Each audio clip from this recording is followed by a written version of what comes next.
Hi, hello, magandang hapon mga kapanalig. Namiss nyo ba ako? Yan. Abutin ko lang ng pag-ubos nung data ko, no? May natira pa palang konti.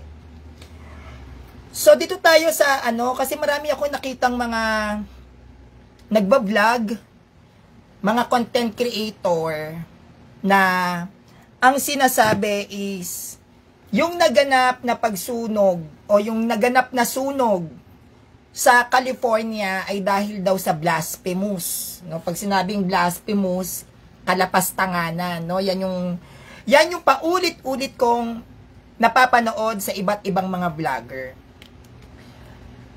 Ano ba yung stand ko doon sa California wildfire? Actually, ayoko sana tong i-content kasi ayoko rin naman mambasag na trip sa paniniwala ng iba. Kaya lang, hindi na siya nagiging makatao para sa akin. Hindi na siya makakristyano. Yung mga nagiging comment ng iba't ibang mga tao, iba't ibang mga Pilipino, iba't ibang mga banyaga patungkol sa wildfire ng California. So, eto po yung stand ko doon na. Sana maintindihan nyo rin ako yung point ko. Huwag natin sana na sabihin na dahil nagkaroon ng wildfire doon sa California, sasabihin nating Sodoma at Gomorrah. Hindi po ako pabor dun eh. Kasi alam nyo, hindi na mauulit muli yung paggunaw. Because God was crucified. God saved us. Yung sinasabing mocking kay God, bakit wala bang nagmamak kay God sa Pilipinas? May mga hindi nga tumatanggap na si Kristo ay Diyos eh. 'Di ba? May mga Pilipinong hindi tinatanggap na Diyos si Kristo. Kasi kung sasabihin natin na parusa ng Diyos ang wildfire, pwede rin ba nating sabihin na ang nangyaring unday sa Pilipinas ay parusa din ng Diyos sa ating mga Pilipino dito? Kayo ba, magkakaroon ba kayo ng kaligayahan kung ang gamiting pantukoy sa mga nangyayaring natural calamities o yung kalamidad ng pangkalikasan ay i-describe as sumpa ng Diyos, matutuwa ba kayo doon? Di ba hindi? Tandaan nyo, nagkaroon tayo ng undoy. Nagkaroon tayo ng Yolanda, hindi nga lang apoy, pero tubig, na kumitil ng libu-libong tao. Nagkaroon tayo ng paglubog ng mga barko. Kung sa mga nangyayaring kalamidad na to sa bansang Pilipinas, sabihan din tayo na yan ay way ng Diyos para sa parusa. Sabihin, naganap ang Noah's Ark ulit. Kasi yung mga nasa Pilipinas, hindi yan marunong hindi sila mga mananampalataya. Ang nangyari sa Sodoma at Gomorrah, kaya yan nasunog, dahil wala ni isa ang nagmamahal sa Diyos. Wala ni isa ang nananampalataya sa Diyos, kaya pinalaya sila, di ba? Doon ba sa California, ang mga nakatira ba doon ay purong satanista, let's say, or atheist, or Illuminati? Puro ba? Hindi, di ba? Ano ba yung nakita sa gitna ng sunog? Simbahang Katolika, image ni Saint Joseph, image ni Blessed Virgin Mary. Lahat ba na nakatira doon ay hindi nagdadasal? Nagdadasal. Yung nangyari sa California, yan ay natural na kalamidad. Bakit? Dahil sa tagal ng hindi pag-ulan sa California, natuyo yung lupa. Ngayon, during that time, windy. So, yung pag ang isang bahay nasunog doon at sila ay dikit-dikit dahil sa lakas ng hangin, yung mga baga na nagmumula sa kahoy ay kumapit doon sa kabilang bahay. Kasi, ang California, ang mga bahay doon puro kahoy. Hindi sila katulad sa atin sa Pilipinas na mahilig tayo sa bato. Tapos yung bahay pa doon, wala silang firewall. Kasi syempre, kampante sila na hindi naman magkakaroon din ng wildfire, di ba? Kaso, sa tagal ng hindi pag-ulan, doon sa lugar ng California, madaling kumalat yung apoy. Dahil saan? Sa hangin. Dahil sumabay yung apoy at yung lakas ng hangin. Pero hindi pa matukoy kung saan nagmula yung apoy. Kung sa kuryente ba? Kung sa bahay ba mismo? O dahil talaga sa wildfire, sa init ng lupa. Nagkaroon ng tornado doon. Pinapakita, di ba? Nagkaroon ng tornado sa gitna ng California. Bakit? Kasi yung init doon at sumabay yung hangin, nag-create siya ng tornado fire, which is naging history siya ngayon ng California. Hindi nga kasi umuulan. Pero tayo, bilang mga Kristiyanong Katoliko tayo, hindi tayo dapat nagdi-describe sa isang pangyayari sa bawat bansa na yan ay parusa ng Diyos. Karma nyo yan kasi minamak nyo ang God eh. Hindi yun ganon. Ikaw, bilang isang Kristiyano, ikaw man ay Buddhist, ikaw man ay Islam, ikaw man ay Judaism, Hinduism, pagano, ikaw man ay satanista, mahal ka pa rin ng Diyos. Bakit? You are created by Him. Mahal ka pa din niya. Kaya nga nandiyan ang mga CFD. Nandiyan tayo na mga aral, nandiyan tayong mga Katoliko na mag-preach sa kanila. For them to be able to understand the power of love ng Panginoon. Kung ano ang nagagawa ng pag-ibig ng Diyos, nababago ang puso, nababago ang isip, nababago ang pag-uugali. 'Di ba? Nababago yung point of view sa buhay. Hindi lang naman sila ang nakakaranas sa atin. Meron din naman tayong malaking problema dito sa Pilipinas, ang gobyerno. Hindi man natin naranasan ang wildfire na yan sa ngayon, hindi man natin naranasan yung paglubog ng iba't ibang bansa dahil sa tsunami, pero saan tayo lubog ngayon? Lubog ang ekonomiya ngayon. Ang problema ngayon ng Pilipinas, pagkain. Yan naman ang ating problema. Iba-iba ang kinahaharap na problema ng bawat bansa. Kaya dapat ang nagiging mindset ng bawat Katoliko, ipagdasal ang isa't isa. Magbigay ng compassion sa mga nasalanta. Magbigay tayo ng pagmamahal sa kanila. 'Di ba kawawa din naman eh. Alam nyo ang pakiramdam ng mawalan ng bahay. Pakiramdam na makita mo yung mga anak mo umiiyak kasi walang matutulugan dahil sunog ang bahay. Pakiramdam na makikita mo yung mga kapitbahay mo, wala ring bahay. Masakit yun. At hindi kahit kailan gugustuhin ng Diyos na kapag merong kalamidad na nangyayari sa iba't ibang panig ng mundo, ang iisipin natin is sumpa ng Diyos yan. Tandaan nyo, matitindi rin ang kalamidad natin sa Pilipinas. Marami tayong mga balita patungkol sa paglubog ng barko na libo-libo ang namatay. Marami po ang namatay dyan sa Tacloban. Marami po ang namatay nung Undoy. 'Di ba? Pwede rin naman nilang sabihin yan na sumpa din ng Diyos yan. Yung Mount Pinatubo, ang dami ding namatay. Huwag natin laging bibigyan ng kulay na kapag may nangyayaring kalamidad, is kalooban ng Diyos. Hindi po kahit kailan loloobin ng Diyos na mapahamak ang kanyang nilalang. Hindi kahit kailan gugustuhin ng Diyos na ang taong to ay mamatay. Mahal niya yan eh. Kaya nga 'di ba, ang Diyos binibigyan tayo ng maraming beses na pagkakataon para magbago. Hindi masama ang Diyos ng simbahang Katolika. Maraming nagmamak dito kay God sa Philippines. Marami ritong atheist. Marami ritong Protestant. May mga Muslim pa dito. May mga Buddhist din dito. May mga nagri-ritual din na pagano. Bakit? Dahil may mga mangkukulam dito. Pero, hinayaan ba ng Diyos na mapahamak tong mga to kahit na minamak siya? Hindi naniniwala sa Kanya? Hindi. Why? Because God is love. Tandaan nyo yan. God is love. Kung meron mang nasalanta ng wildfire sa California, huwag nyong sabihin na buti nga sa inyo. Yan. Lait pa more sa Diyos. Pagtawanan nyo Diyos. Kasalanan nila yun eh. Kasalanan nila sa Diyos, pero hindi ganun kasama ang Diyos. Para wasakin ang isang damukal na tahanan at maraming taong masasaktan. Pati mga hayop na matay, mga halaman na sunog. Yun ba yung kalooban ng Diyos sa ating mga tao? Ang gawin tayong alipin? Na dahil lang sa, hindi ka sa akin sumunod, papatayin kita. Hindi naman ganun ng Diyos eh. God gave us freedom.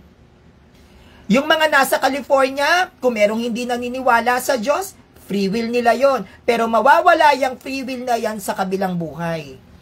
Pero wag nyo kahit kailang iisipin na dahil ang isang tao ay napakasama sa Diyos, ay hindi na siya mahal ng Diyos, mahal siya ng Diyos.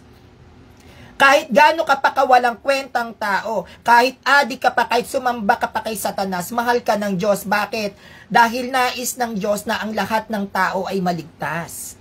Ibig ng Diyos na lahat tayo ay maligtas. Dapat ipinagdadasal natin sila. Kapag nakakakita tayo ng mga kalamidad sa iba't ibang bansa, isipin natin yung kinalalagyan ng mga tao doon, yung kalungkutan, yung pagluha, 'di ba? Yung problema, yung mga nagugutom. Dapat isipin natin sila kasi kung ang titignan nyo lang is yung nagaganap sa isang bansa, tignan nyo na lang ang Africa. Oh. Ang daming malnourished sa Africa, pero maraming hayop. Ano ang problema sa Africa? Tubig, pagkain. Kaya nga nandiyan dyan, usually, sa bansang Africa, ang mga misyonerong Katoliko. Isa na dyan, si Mother Teresa, na naging santo pa. Diba? Mother Teresa of Calcutta, if I was not mistaken, nagpunta ng Africa. Dahil sa dami ng mga namamatay na bata sa sobrang gutom. Dito naman sa ating Pilipinas, third world country tayo, third class, di ba, na tinatawag. Ano naman ang problema natin sa Pilipinas? Korupsyon. Maraming nagnanakaw, maraming nagpapalaglag, maraming pagkatapos ipanganak, itatapo ng anak na lang kung saan-saan makikita, nasa bayong, nasa plastic. Bakit? Sa hirap naman ng buhay dito. Ang problema natin, korupsyon, kapangyarihan. Diba? Sa ibang bansa naman, maayos naman ang politika, maayos ang gobyerno. Ano naman ang problema nila? Tagtuyot, tagbaha. Maging sa mga nagyayelong bansa, unti-unti nang nababawasan ng yelo doon. Bakit? Dahil sa climate change. Ang mga nangyayari, katulad sa Hong Kong, nung nakaraan, nagkaroon din sila ng wildfire. May climate change na kasing nangyayari sa atin. Yung climate change na yan yung pagiging hindi normal ng panahon sa bawat bansa. Kaya nga ang ating simbahan ay paano ko ba sabihin? Ay nagsusulong ng one world religion dahil sa ganyan. Ano yung one world religion na to? Pag sinabing one world religion, pagkakaisa ng iba't ibang relihiyon, no, sa iisang adhikain. Yan ay sinusulong ng Santo Papa at ng mga Muslim. Hinihimok nila ang Judaism. Hinihimok nila ang mga Orthodox. Hinihimok ang Muslim. Hinihimok ang Buddhism. Lahat ng mga iba't ibang kilalang religion sa buong mundo, yan ay hinihimok ng Santo Papa na magkaroon ng isang pagpupulong. Dahil ang bawat relihiyon naman, bagamat tayo ay magkakaiba ng pananampalataya, lahat naman ng Diyos na kinikilala natin ay mabuti. Ang Buddhist, ang Diyos nila, bagamat hindi si Christ, naniniwala sila na mabuti ang kanilang Diyos. 'Di ba? May kabutihan. Ang Islam, bagamat hindi nila Diyos si Christ, naniniwala sila na mabuti si Allah. Ang Hinduism, ang Judaism, at ang mga iba't ibang religion na umiiral, katulad din ng Taoism, naniniwala sila na ang Diyos nila ay mabuti. Ganon din tayo. Walang hanggang kabutihan ng ating Panginoon. Kaya ang ginawa ng Santo Papa, hinimok niya ang bawat relihiyon na magkaroon ng pagkakaisa para sa kalikasan. Para mabawasan ang krimen. Sa mga bansa na hindi natin kontrolado, na hindi na natin kaya pang ma-convert dahil yun na ang kanilang natural na paniniwala, hinihimok ng Pope na bagamat magkaiba ang ating paniniwala, pero naniniwala tayo na ang Diyos mo at ang Diyos ko ay may kabutihan. Kaya isusulong natin ang kapayapaan sa gera. Ang Pope, inaabot ang bawat relihiyon sa iba't ibang panig ng mundo para magkaisa sa kapayapaan, sa kaayusan, at sa pag-aalaga sa kalikasan. Dahil dumadami na ang mga tao dito sa mundo nating ito, tayo ay nagiging mapang-abuso sa kalikasan na nagiging dahilan kung bakit nagkakaroon tayo ng pabago-bagong panahon. Tulad ngayon, dito sa Pilipinas, ano ba ang sabi sa balita? Tayo ay nasa panahon ng La Nina, to think summer. Ang buwan ng Marso, ang buwan daw ng Pebrero ay magiging maulan. Ang dahilan kung bakit malamig sa Metro Manila dito sa ating Pilipinas dahil daw sa climate change. Doon naman sa bansang California, wala namang ulan. Dahil sa pang-aabusong ginagawa ng mga tao. At dahil sa pang-aabusong ito, ang naaapektuhan ay mga kalikasan. At pag naaapektuhan ng kalikasan, lalo na ang mga halaman, ang mga puno, nasisira ang ozone layer. Pag nasira ang ozone layer natin, hindi na magiging normal ang temperatura ng init na tatama dun sa bansang yon. At kapag hindi normal ang init na tumama dun sa bansang yon, magkakaroon ng pagsusunog. Kaya siya nasusunog. Hindi natin siya pwedeng i-relate na yan ay parusa ng Diyos. Hindi ganun ng Diyos natin.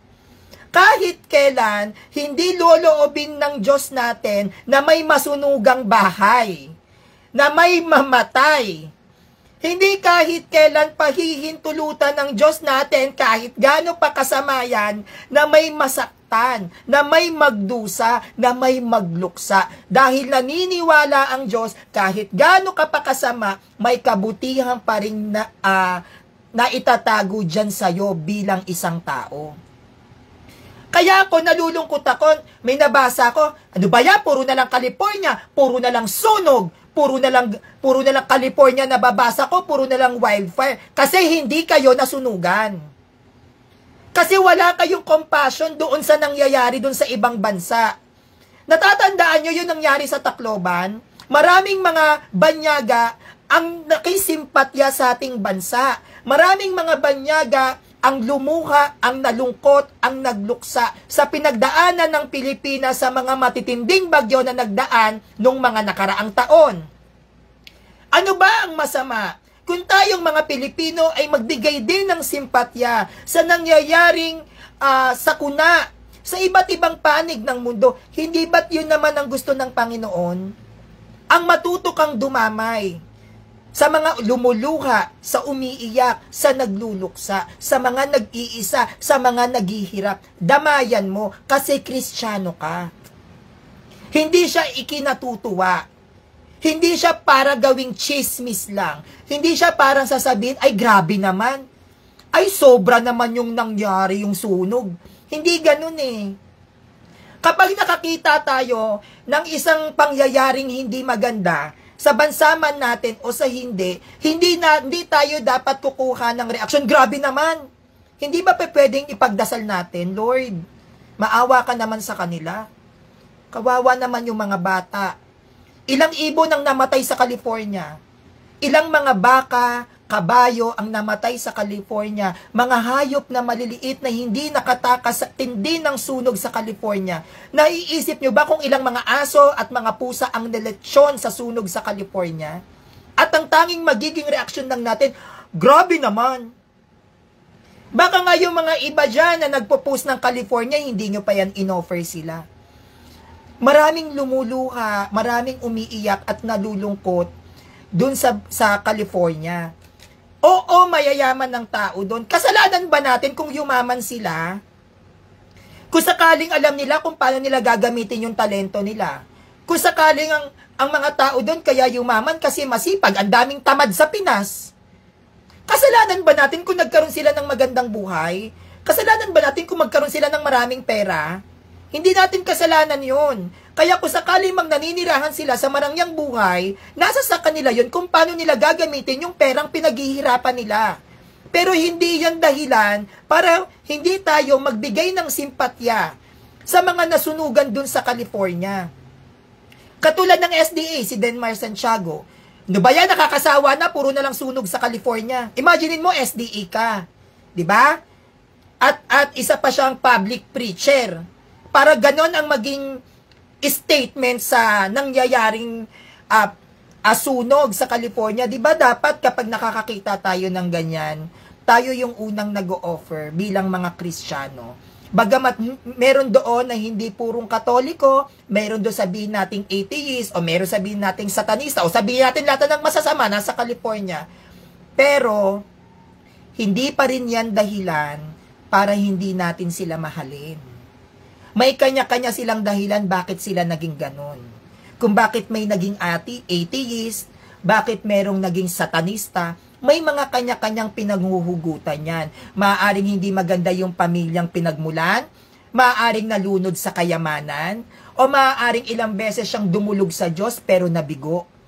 Iba-iba ang hugot ng bawat tao. Kahit di naman tayong Katoliko o wag niyong sabihin yung iba dito, hindi kayo nag-question sa Diyos. Kapag namamatayan, kapag marami kang kaaway, kapag maraming naninira sa'yo, kapag nag-iisa ka, tapos walang-wala kang pera, hindi ba kayo rin nagtatanong paminsan-minsan na, Lord, bakit gano'n? Nag-serve naman ako, pero grabe naman yung parusang to. May mga ganyang Katolikong mangilan-ngilan. Pero dahil Katolikong bansa ang Pilipinas, nahihirapan din silang umalis. May mga Katoliko na kapag hindi kinaya yung trials, nagsusulpot. May mga Katoliko na kapag hindi kinaya ang trials, minumura ang Diyos, sinusumpa ang Diyos. Nasa ano yan nasa katatagan ng loob mo. Kung paano tayo magbibigay ng reaksyon sa mga pinagdadaanan natin sa buhay para manatili kang Katoliko. Pero hindi lahat ng tao matatag. May mga taong umaalis sa simbahan at kinakalaban ng Diyos kasi may dahilan sila. At yun ang dapat nating maintindihan din sa kanila. Kasi sila, iba kasi yung walang Diyos Iba yung walang Diyos sa ginagamit mo ang Diyos. Kung ako lang, mas pabor ako dun sa walang Diyos. Bakit? Hindi nila ginagamit ang Diyos kesa naman sa INC. Ginagamit ang Diyos para magpayaman. Yung mga protestante dito, ginagamit ang Biblia para magpayaman. At least sila, alam nating wala talaga silang Diyos. Hindi nila ginagamit ang simbahan para yumaman. Hindi nila ginagamit ang Diyos para yumaman. Dahil meron silang konkretong paniniwala. Meron silang concrete beliefs na tinatawag. Kesa naman sa mga sulpot dito sa Pilipinas, oo, may Diyos sila. Pero ginagamit nila yung Diyos. Tingnan mo yung simbahan, ginamit sa rally. Ano ba yung mas kalugod-lugod sa Diyos? Ang isang taong hindi naniniwala sa Diyos, dahil yun ang kanyang talagang opinion sa buhay at yun yung kanyang nararamdaman, o yung taong ginagamit mo ang Diyos. Hindi ba? Ang gamitin mo ang Diyos para sa personal mong interes, yun ang mali. Yung mga atheists, hindi ko naman sa pinagtatanggol or sasabihin tama. Tama na wala kang Diyos. Pero magkakaiba kasi tayo ng paniniwala. Magkakaiba tayo ng beliefs. 'Di ba? Na yan ang ginagalang ng Santo Papa natin. Pero kung ako lang ang tatanungin, kung ako ay bukod sa pagiging Kristiyano, mas gugustuhin kung wala na lang akong Diyos. Kesa gamitin ko yung Diyos para magkapera ako. Kesa gamitin ko yung Diyos para yumaman ako. At least yun, alam natin, wala silang Diyos. 'Di ba? At naiintindihan ng Diyos bakit sila ganon. Kaya maling-mali na sasabihin ng ibang mga tao na Sodoma at Gomora nangyari sa sa wildfire sa California. So yung undoy natin, ano yan, Noah's Ark? Yung Tacloban natin, sabihan tayo, Noah's Ark, ang nangyari sa atin. Hindi ba yun masakit para sa inyo? Hindi ba? Na habang pinanonood yung nangyari sa Tacloban, yung nangyari sa Undoy, yung nangyari sa Mount Pinatubo, ang tingin sa atin din ng mga dayuhan parang chismis. Ay, tingnan mo ko, grabe ayun lang. 'Di ba? Maling-mali yung ganon. At napapansin natin, sa iba't ibang komunidad, nagkakaroon na ng iba't ibang mga sakuna o kalamidad. 'Di ba? Nagkakaroon na ng iba't ibang mga sakuna sa kalikasan. Ano ba ang dapat nating gawin? Pray. Kasi maaaring nangyayari sa kanila ngayon, pwedeng mangyari sa atin yan bukas. Maaaring sa ngayon, nasunog sila, nagkaroon sila ng wildfire. Gano'n tayo nakakasiguro na hindi rin mangyayari sa atin yan? Tandaan nyo, matindi na climate change ngayon. Kaya nga, ang Santo Papa, yan yung nami-misinterpret ng mga conservative Catholic na tinatawag. Na may mga naging post na si Pope lumuhod din, nakiluhod sa mga tribo. Diba? Yung ano bang, Patsyana? Alpatsyana ba yung tinatawag na doon? Nakiluhod siya. Sa Islam, nakikitira pa din ang Pope. Yes! Dumalaw ng Hindu yan, nakisama siya sa mga Hindu. Bakit? Bilang pagrespeto sa paniniwala at kultura ng mga relihiyon. Hindi ibig sabihin na ginagawa ng Pope yan, siya ay sumasamba sa mga Diyos nila. Yan ay pagpapakita ng pagrespeto bilang ama ng ating simbahan. Bakit? Para kung sakaling magkaroon ng gera, madaling mapapakiusapan ng ating simbahan na itigil dahil pwedeng mamagitan sa gera, religion. Diba? Maaaring magkaroon ng problema sa mga Kristiyanong bansa, pwede siyang humingi ng suporta sa mga hindi Katoliko. Ayon, Patsa Mama, di ba Ate Ritz Bonares o Ate Ritz Banares, nagkaroon niya ng issue sa mga conservative Catholic na yung Pope nyo. Pag tignan nyo yung niluluhuran, pero nakita ba nila yung point? Hindi. Kailangan, para ikaw ay may matanggap na suporta at ikaw ay pakinggan ng hindi Katoliko, pakinggan mo muna sila. Pakisamahan mo muna sila. Hindi natin pwedeng i-convert ang buong mundo na maging Katoliko, malabo yan. Hindi na mangyayari na mawawala ang Islam ay mawawala at lahat yan magiging Katoliko. Malabo pa yan sa sabaw ng pusit. Hindi na mawawala ang Buddhist, hindi na mawawala ang Judaism. Kumbaga, sa bakla at tomboy, yan ay marka na ng mankind history. Kumbaga sa religion, nakatatak na yan, hindi na yan mauubos. Pero dahil hindi na kontrolado ng simbahan, ang iba't ibang paniniwala ng nasa ilalim ng iba't ibang relihiyon, ang ginawa ng Santo Papa, pinakiusapan sila, pinakisamahan sila, para matigil ang pagkasira ng ating mundo. Isa na rito ang pang-aabuso ng mga tao sa iba't ibang panig ng mundo sa kalikasan. Pinupulong niya yan na, Buddhist, ikaw ay nasa China, let's say, total Buddhist ka naman, baka pwede mo naman pakiusapan yung mga kaanib mo na tayo ay magtanim. Para naman hindi naman masyadong mainit yung nangyayari sa mundo natin. Halimbawa, Muslim, grabe naman yung pagtatapon ng basura dyan sa inyong karagatan, baka pwede nating linisin, pakiusapan mo yung mga Muslim na kaanib mo, kasi marami ng endangered species ang malapit ng maubos dahil sa polusyon. Pwede yan sa halimbawa sa Judaism. Nangyayari ngayon nangyari sa Israel, di ba? Gera. O pwede niya sabihin sa Judaism, tigil na natin yung gera. Kapayapaan ang ating ipairal. Di ba? Ganun yun eh. Di ba? Namamagitan ng Pope natin sa iba't ibang religion kasi hindi na yan mawawala. Religion Pero pag Protestant, labanan yan kasi ginagamit yung Bible natin nagpapayaman sila, hindi lalaban ng kusulpot.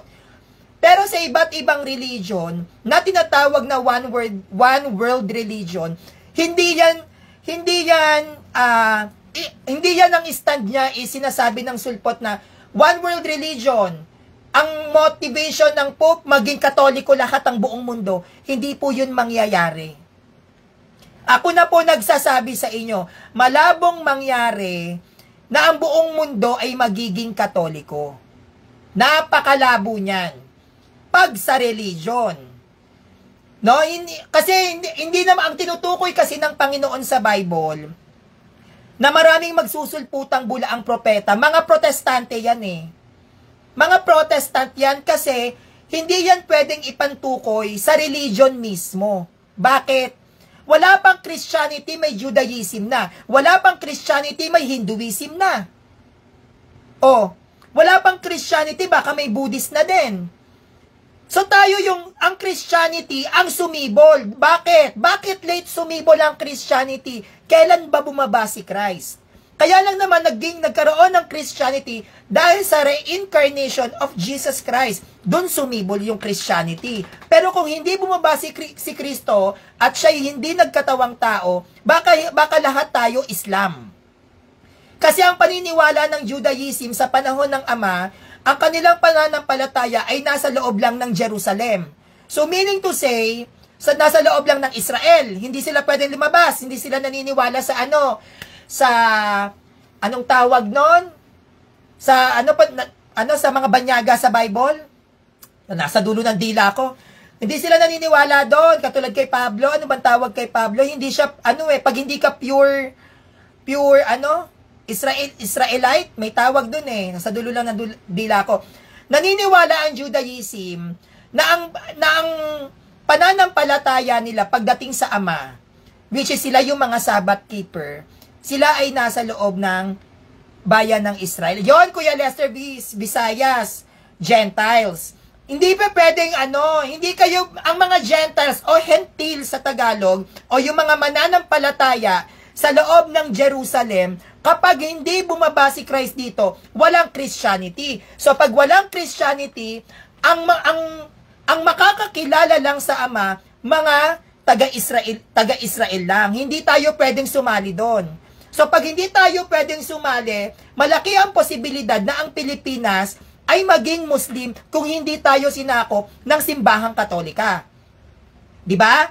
Hindi tayo pwedeng maging Katoliko kung hindi bumaba si Christ O dahil bumaba si Christ, nahuli ang pagsibol ng Christianity. Bakit bumaba si Christ? Para bigyang katuparan yung propesiya na nasa Old Testament. Hindi nga naman kasi mabibigyan ng katugunan yung Old Testament kung walang Kristong bababa. Kaya nung bumaba si Kristo rito, at tayo bilang mga Kristiyano, sa pamamagitan ng buhay at pagbubuwis ng buhay ng ating mga santo at mga banal, including our Lord Jesus Christ, kumalat ang Christianity. At dahil ang pananampalataya nating mga Kristiyano, ang pinakamalaki na kaanib na religion sa buong mundo, ang ginawa ng simbahan natin, kumuha siya ng access sa iba't ibang religion para magkaroon ng iisang umbrella.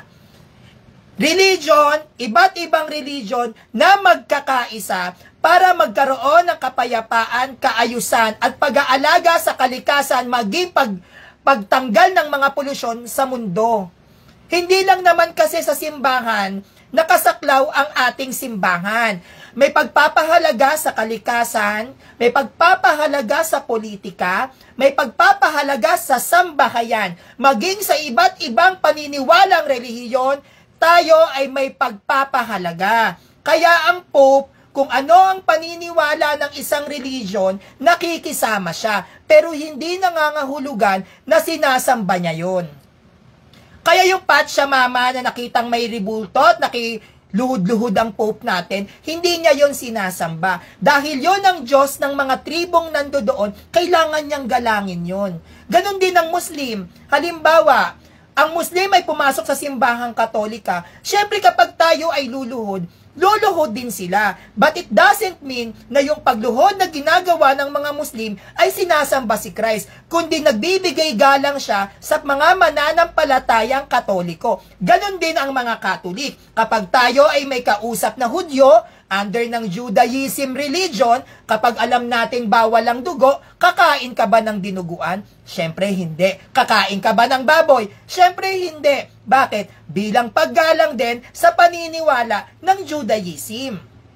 Respeto lang yan 'Di ba? Kaya yung nangyayaring sakuna, pagdating sa kalikasan sa iba't ibang bansa, yan ay dahil sa pang-aabuso ng mga taong naninirahan sa bawat bansa sa kalikasan. Dumadami na kasi ang pagpuputol ng mga puno, kaya nagkakaroon ng soil erosion. Tama? Tama po ba? Dahil sa pagputol ng mga puno, wala nang ugat na nakakapit sa lupa, kaya madali na tayong lindulin. At kapag nililindol-lindol at walang ugat na nakakapit sa lupa, magkakaroon ng soil erosion. Pag nagkaroon ng soil erosion o landslide na tinatawag dahil ginawang subdivision, matatabunan ngayon yung mga bahay doon sa ilalim. Na hindi naman yun kalooban ng Diyos, kagagawa ng tao yan. Hindi po ba?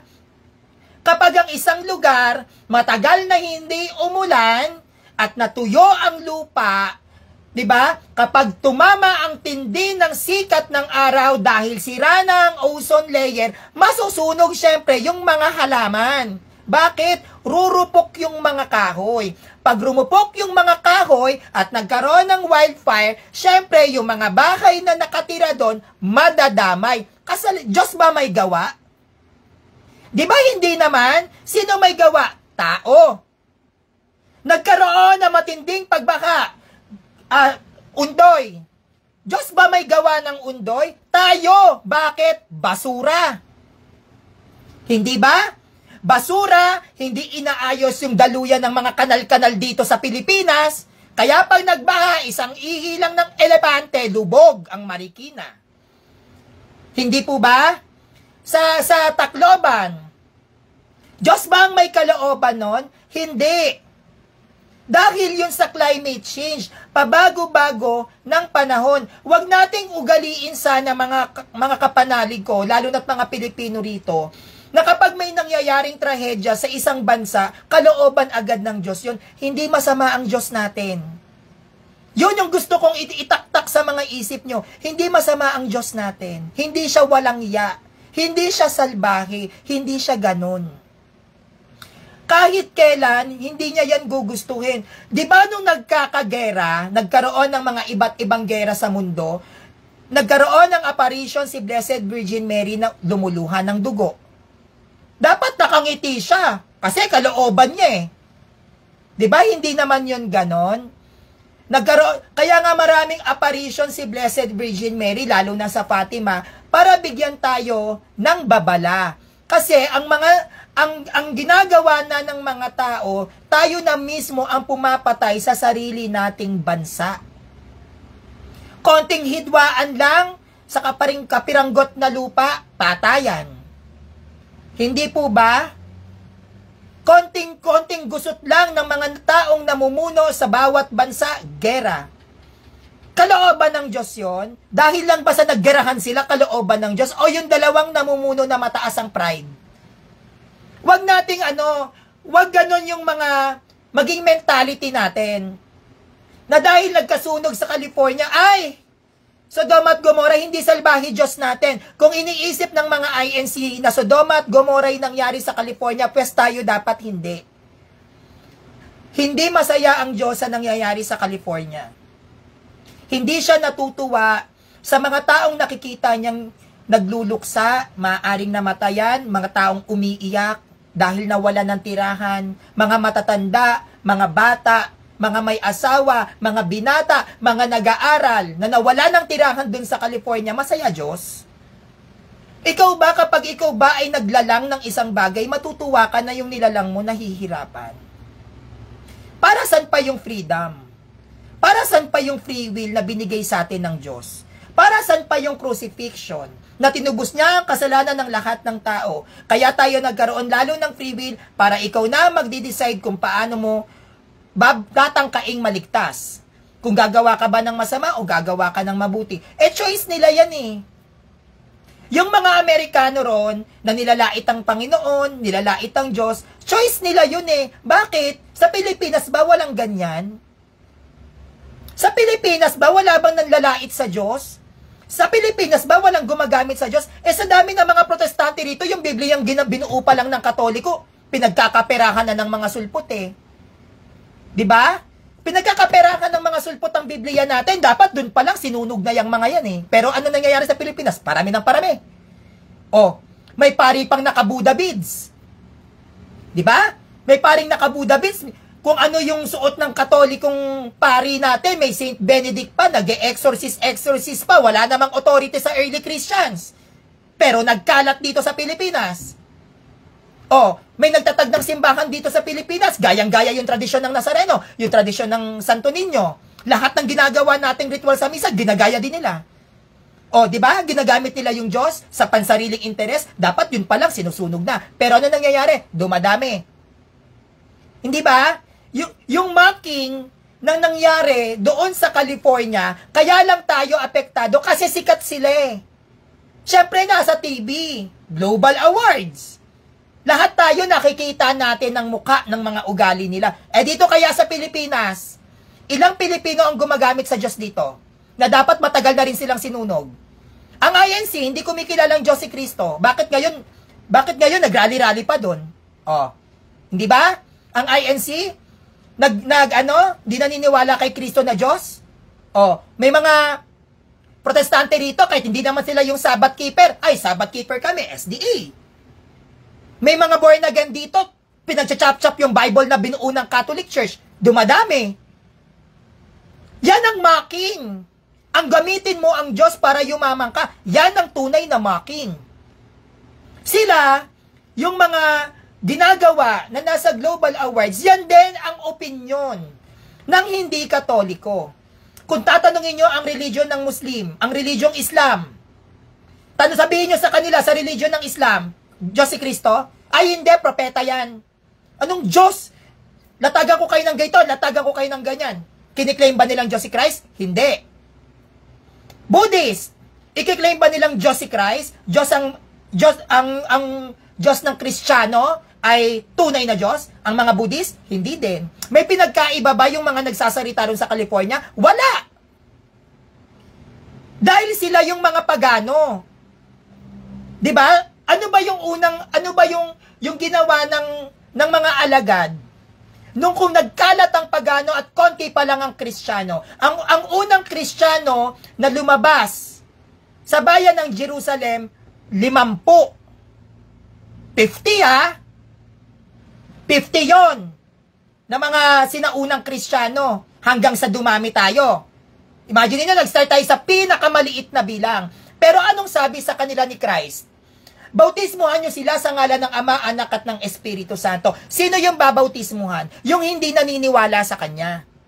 Kaya kung may mga tao na hindi naniniwala sa pananampalatayang Kristyanismo, yan yung trabaho ng mga Katoliko, mabautismuhan sila. Bakit magagalit ang Diyos sa kanila? Ayun nga, bago pa sumibol ang Christianity, may ganun na. Bago pa magkaroon ng Christianity, may mga pagans na sa Jerusalem. May mga pagans na sa Israel, nagkalat yan. Kahit pumunta sila sa bayan ng Roma, bago pa sila makarating ng Roma sa paglalakad at paglalakbay, lahat na na-encounter niyan, pagano. At ano ba ang sinasabi pa ulit-ulit ng mga pagano? Mga pagano kayo, Diyos nyo yan, tao? Talaga, Diyos yan? Nilait din naman nila, di ba? Pero anong ginawa ng Diyos? Sinunog ba sila? Hindi. Pero ang inutos ni Christ, sa mga hindi naniniwala sa akin, bautismuhan nyo sila. So bakit susunugin ni Christ o susunugin ng Diyos ang bayan ng California o ang bansang California kung yan ay kanyang kalooban, kung ang inuutos niya sa ating mga Kristiyano ay i-convert sila at maniwala sila na may nag-e-exist na Diyos? Kasi kung mocking of God, China, Buddhist country yan. Oh, kailan na lang ba nagkaroon ng mga Catholic dyan? Pero bago yan pasukin ng ating simbahan, mga Budismo yan. Sinunog ba? Lalo na't yan ay komunistang bansa. Di ba? Lalo ngang yumaman. Oh, bakit hindi sinunog? Kasi ginagalang ng ating simbahan ang paniniwala ng iba't ibang religion. Religion ha? Sila ay kinukonsider natin pagano. Pag hindi ka Kristiyano, pagano ka. So sila yung mission natin. Baptize them in the name of the Father, the Son, and the Holy Spirit. Talagang magmamak yan. Yang nasa California, bakit hindi naman Kristiyano yan eh? Di ba? Hindi naman sila Kristiyano eh. Ang Muslim, nagmamak sa Christianity. ang Buddhist, ang Judaism, ang Hinduism, Taoism, ang iba't ibang tribo sa mga liblib na kagubatan, nagmamakyan sa Christianity. Why? Because they are not Christian. The point part of it is yung ikaw ay Kristiyano, pero ginagamit mo ang Diyos para pagkakitaan. Yun ang masama. At least sila hindi nila ginagamit ang Diyos para pagkakitaan dahil ang kanilang paniniwala bilang mga religion ay nag-ugad sa mga panahong wala pa ding Bible. Kaya ang lahat ng religion ay may kanya-kanyang tradisyon. Hindi pa pwede na ang isang religion ay walang tradisyon dahil ang paniniwala ng bawat religion ay nag-ugat sa panahon na hindi pa nabubuo ang aklat na kanilang ginagamit. Kaya ang Muslim may Quran, ang Judaism may Torah o Tanakh. Catholic Church may Bible. Ang tawag nito, kahit ang Buddhist, ang Hinduism may mga kanya-kanyang aklat yan. Why? Dahil nauna ang kanilang mga simbahan kesa sa aklat. Ang tunay na simbahan ay magmumula sa iglesia, hindi sa aklat. Magiging peke ang iglesyang kakaaniban mo kung unang nag-exist ang aklat bago ka umiral. At pag ikaw ay nag-exist, existido na ang aklat, wala kang tradisyon, wala kang kasaysayan, kaya wala kang mailalatag. Kaya ang ginawa ng Santo Papa, dahil hindi na natin kontrolado at hindi na talaga mababago ang mga religion na sumibol sa panahon na wala pa rin Christianity, sa panahon ng mga sinaunang panahon na which is wala pang konkretong paniniwala, yan ay kanyang kinaibigan. Para magkaroon ng pagkakaisa ang bawat religion sa iba't ibang panig ng mundo na alagaan natin ang inang kalikasan. Kaya wag natin sasabihin na ang bawat kalamidad na nangyayari sa bawat bansa parusa yan. Dahil mismo sa Pilipinas, na siyang inang bayan natin, marami ritong mga nagtatag ng kanilang iglesia para gamitin ang Diyos sa pangkabuhayan.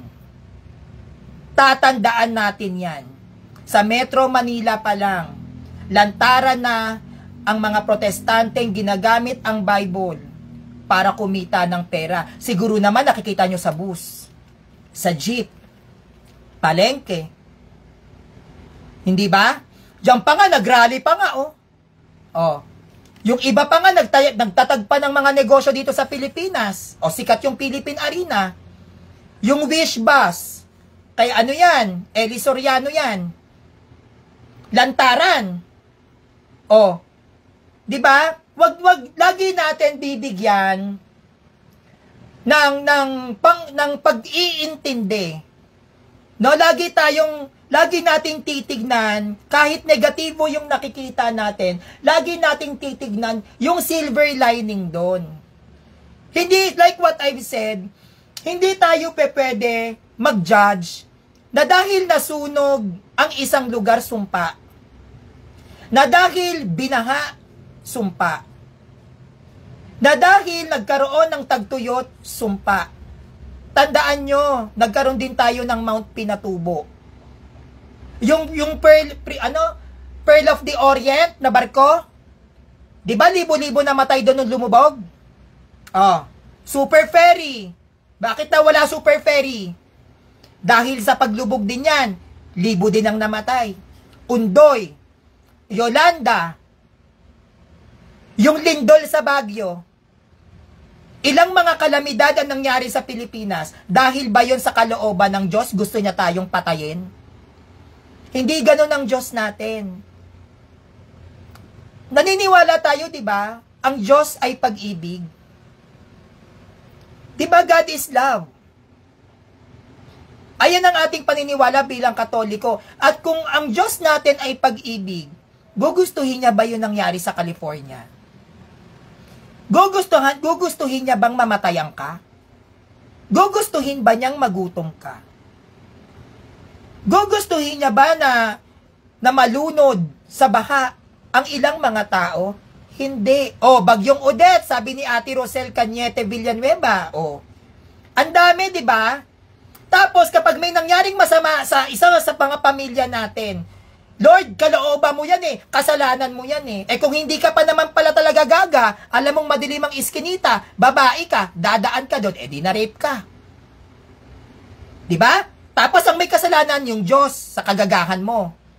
Lord, bakit ganyan yung dalawang anak ko namatay sa sunog? Eh kung hindi ka ba naman gaga, yung bahay mo punong-punong-puno ng grills, walang malalabasan ng tao doon pag nasunog. O eh nagkasunog, naglaro ng posporo yung anak mo, namatay. Kasalanan ng Diyos? Eh katangahan mo eh. 'Di ba? Ang aksidente, ang kamatayan na nangyayari sa ating mga tao ay tayo rin ang gumagawa niyan. Sisisihin mo ang Diyos, Lord, bigyan niyo po ng ikalawang buhay ang magulang ko, halimbawa, kalahati na lang yung kidney. Tingnan niyo makakasurvive pa yon? Gusto ng Diyos na bigyan ka ng mahabang buhay, eh kung hindi na kaya ng katawan mo. Kasalanan ng Diyos yun, eh ang bumigay yung katawan mo. Dahil ano, lasenggo ka. Diba? Lord, bigyan niyo ako ng kalawang buhay, bigyan niyo ng pag-asa, yung mga tao, Lord, yung anak ko kasi may AIDS. Bakit niyo naman siya sinumpa ng ganyan, bit nagka-AIDS yung anak ko? Eh kung hindi ba naman manyakis yung anak mo, sino-sino pinagtitira? Oh, eh di naka-encounter ng may AIDS. Ngayong nag-AIDS, may AIDS. Kasalanan ngayon ng Diyos. Lord, kasalanan mo to, may AIDS yung anak ko eh. Di ba? Ang lahat ng mga pangyayari na nagaganap sa ating buhay, tayo rin ang may kasalanan.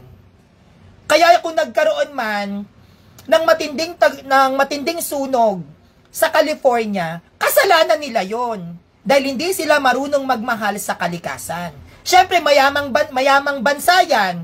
Anong ginagawa ng mga tao dyan? Salon, pabango. Hindi nyo ba alam na ang pabango, malakas makasira ng ozone layer? Pabango, mga spray net, tambucho ng sasakyan. O. Siyempre, mga abusado sa kalikasan. O, nataon. Paanong uulan? Nasa kanila nakatutok yung pagkasira ng ozone layer. Mayamang bansa eh. O, edi nung tumama yung matinding init, edi nasunog. Kasalanan ng Diyos yon? Hindi.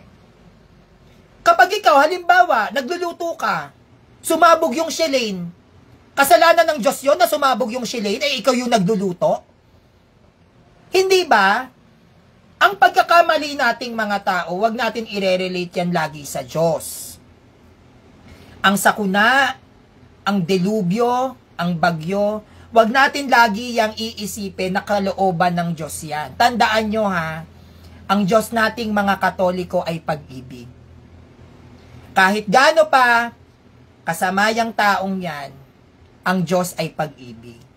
Dahil kung ano ang ginawa mo sa kapwa mo, yun ang ginagawa mo sa Diyos.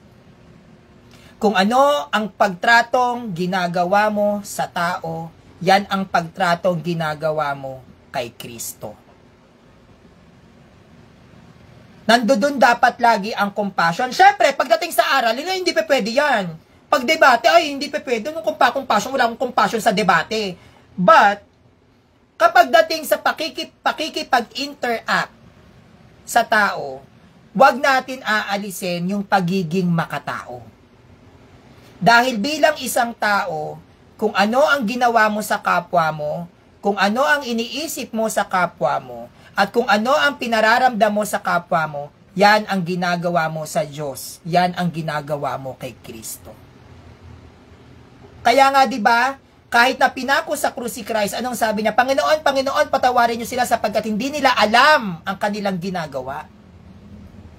Maaaring yung nagsasalita, yung mga hindi naniniwala sa Kristiyano dun sa California, maaaring yan din ang sinasabi ni Christ. Panginoon, Panginoon, patawarin niyo yung mga taga-California, hindi nila alam ang kanilang ginagawa. Yung mga nagpapako kay Christ, Panginoon, Panginoon, patawarin niyo itong mga tao nagpapako sa akin na masamang ugali. Hindi nila alam ang kanilang ginagawa. Ganon din ang Santo Papa. Yan ang lagi niyang ibinibigay sa iba't ibang mga tao na sumisira at lumalait sa ating simbahan. Nandoon pa rin ang pagmamahal at pag-ibig natin sa kanila. Pero hindi nga lang tayo pwede na mag-tolerate ng maling katuruan. Ibang usapan na yon. Iba yung usapan sa aral at sa pagiging makatao. Siyempre, aral na yan eh. Alam mo naman tumungo ka ng tumungo, tapos mamaya isang araw, protestante ka na rin, di ba? Alam nga naman, manlait siya ng manlait sa aral ng simbahan dahil mahal ko tong kapwa ko, oo lang ako ng oo, hindi pwede yun. Kasi ibig sabihin nun, tinotolerate mo yung mali. Yung maling aral, yung maling katuruan na which is hindi naman turo yan ni Kristo. Doon tayo sasalag. Doon tayo makikipagbardagulan talaga. Doon lalabas ang pagiging Amazona natin. Pero kapag dating sa may nasunugan na hindi natin kapanalig, nandoon ang pag-ibig. Tingnan nyo yung mga binagyo. Binagyo sa panahon ni Odette, panahon ng Undoy, panahon ni Yolanda, lahat ba ng nakasilong sa simbahang Katolika, pure Catholic? Imposibleng walang Protestant doon. Pilipinas to eh. Pero tinatanggap ng simbahan.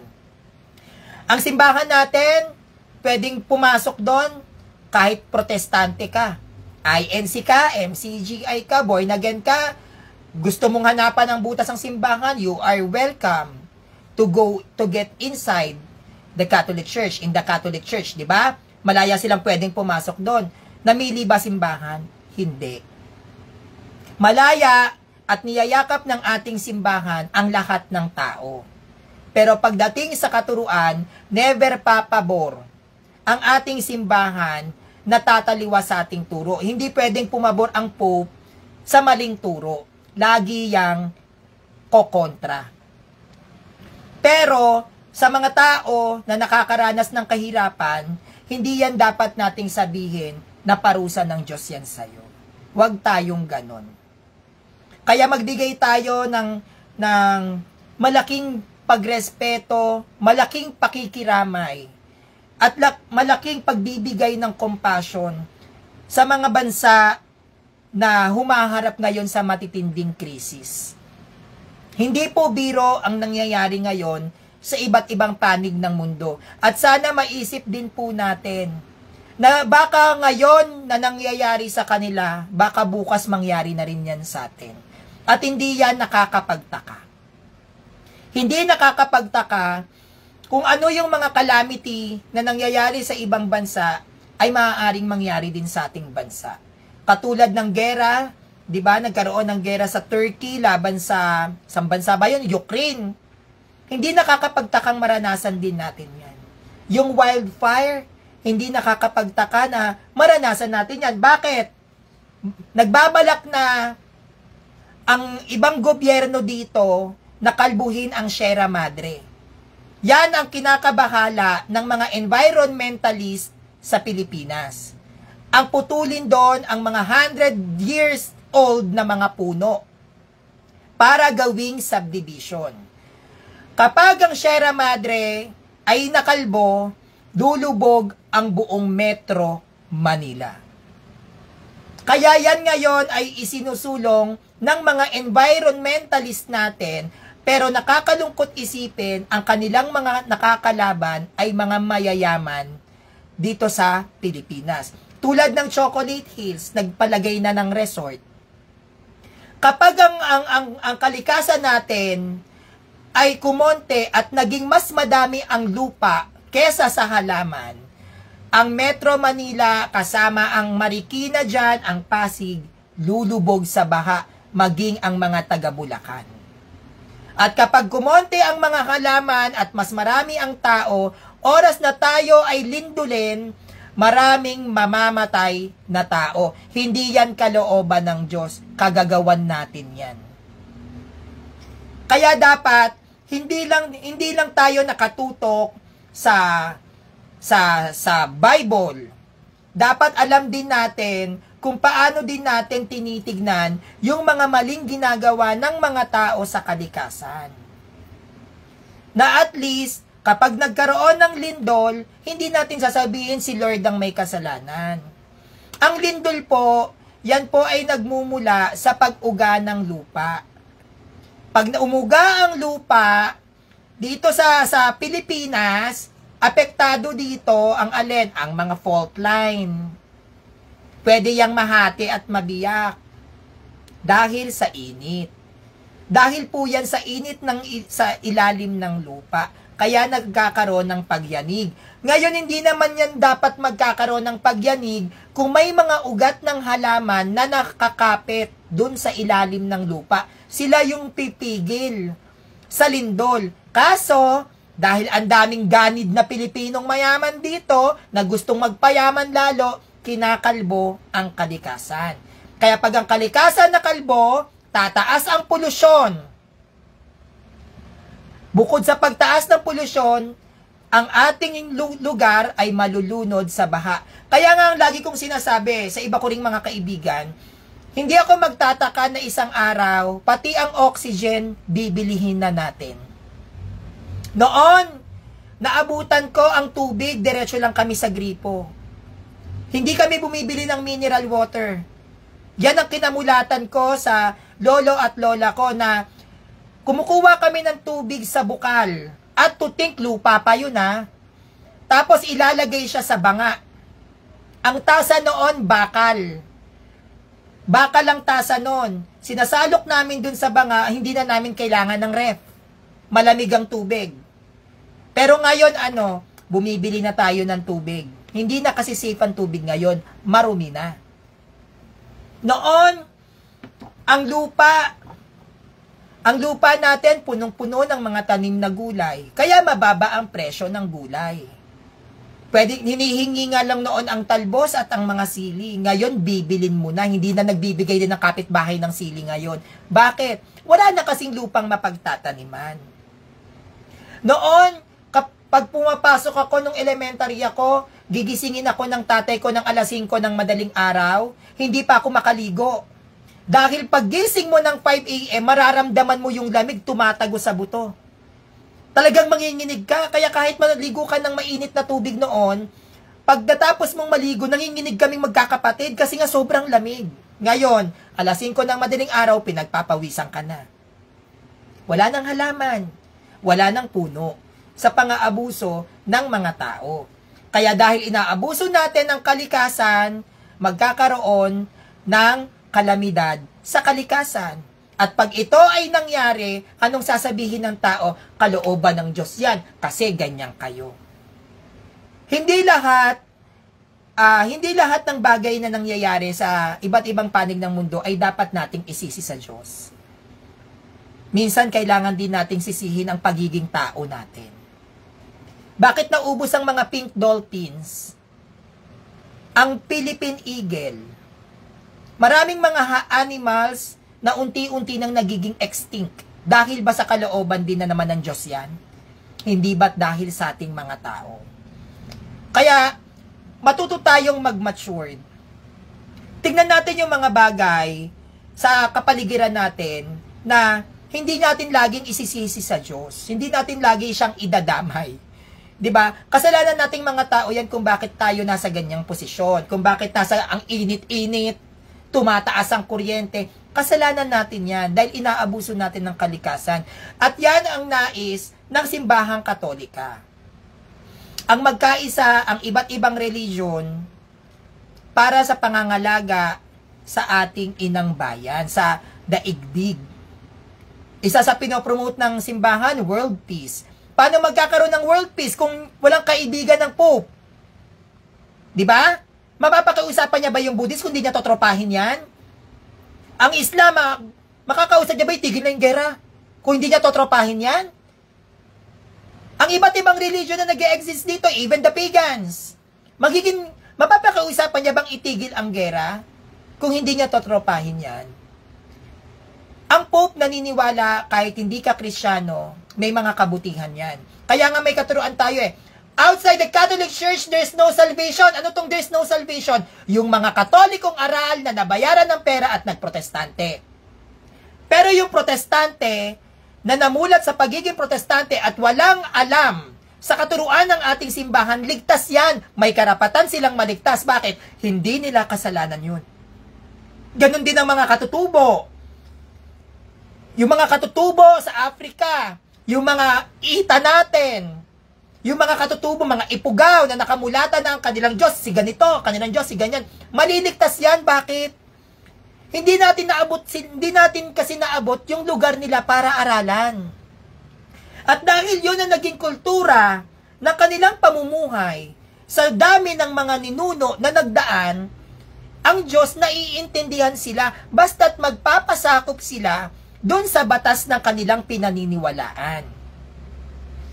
Kaya kahit na Buddhist yan, Islam, Hinduism, Judaism, o kahit anong pagano ka pa, kung ikaw naman ay hindi naabot ng mga Kristiyano para aralan, maliligtas yan. Kasi hindi naman nila kasalanan na yun ang makamulatan nila. Hindi naman nila kasalanan kung dun sila natirang lugar. Hindi nila kasalanan kung hindi napuntahan ng Catholic Church yun. Kasi hindi naman lahat ng parte sa buong mundo ay napuntahan ng simbahang Katolika. Hindi yan lahat ay kontrolado ng ating simbahan. At dahil yan na yung mga naging nakasanayan, nakagawian, o nakaugalian ng iba't ibang religion, at wala na tayong magagawa doon, ayun na talaga sila, tinipon ngayon ng Pope yan. Let's unite together, all different religions here around the world, to pray, at magbigay ng advocacy sa bawat bansa, sa bawat lugar, kung nasa ng ating mga kaanib, na protektahan natin ang mundo. Para hindi naman kawawa yung mga kabataan sa darating pang mga henerasyon.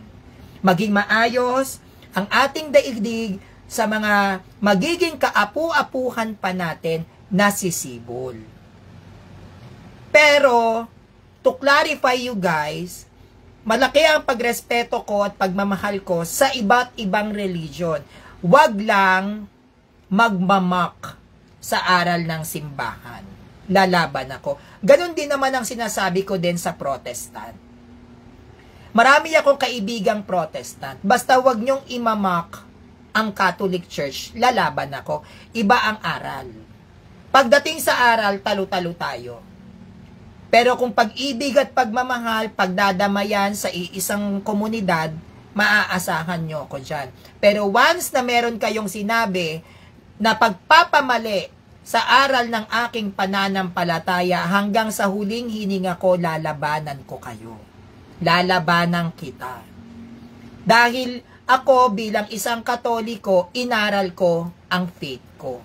Kung inaral mo ang faith mo, inaral ko din ang faith ko. At hindi kita pwedeng panoorin habang nilalait at sinisiraan mo ang pananampalatayang meron ako ayon sa simbahang kinaaaniban ko.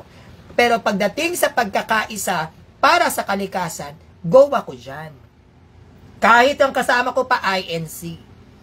Go ako dyan, kahit ministro pa. Kung kami naman ay maghahawa kamay para sa kalikasan natin, go. Wag lang sa politika, ha? Hindi ako papayag kung politika yan. Labas tayo dyan, talagang lalaban din ako sa mga simbang makikialam sa politics. Pero kung sa kalikasan, kontra polusyon, diba, yung mga krimen, ay, go ako dyan. Kahit born again ka pa, magagaganong ka sa tabi ko, go ako dyan, baka maghumingi pa ako ng advice, pwede ba turuan mo ko para, tayo, jam. Diba? Kahit may gumagano, uy, pa-jam naman sa inyo, jamming tayo. O kahit kumanta-kanta sila ng mala concert dun, sasayaw-sayaw talaga akong party-party.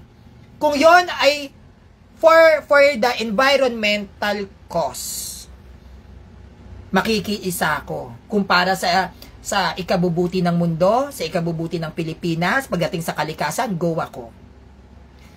So sana, sa mga kapanalig ko dito, lalo na't nakikita natin, parang nababibes ko nga, parang hindi maganda yung pasok ng 2025 kasi sa akin talaga, hirap na hirap talaga ako ngayon kasi maiiyak ka na lang talaga sa taas ng bilihin. Kaya ako talagang, ang meal time ko lagi itlog. Doon lang ako nagsusurvive kasi 7 yung aso ko eh. Buti sana kung solo flight ako. Mag-isa ako.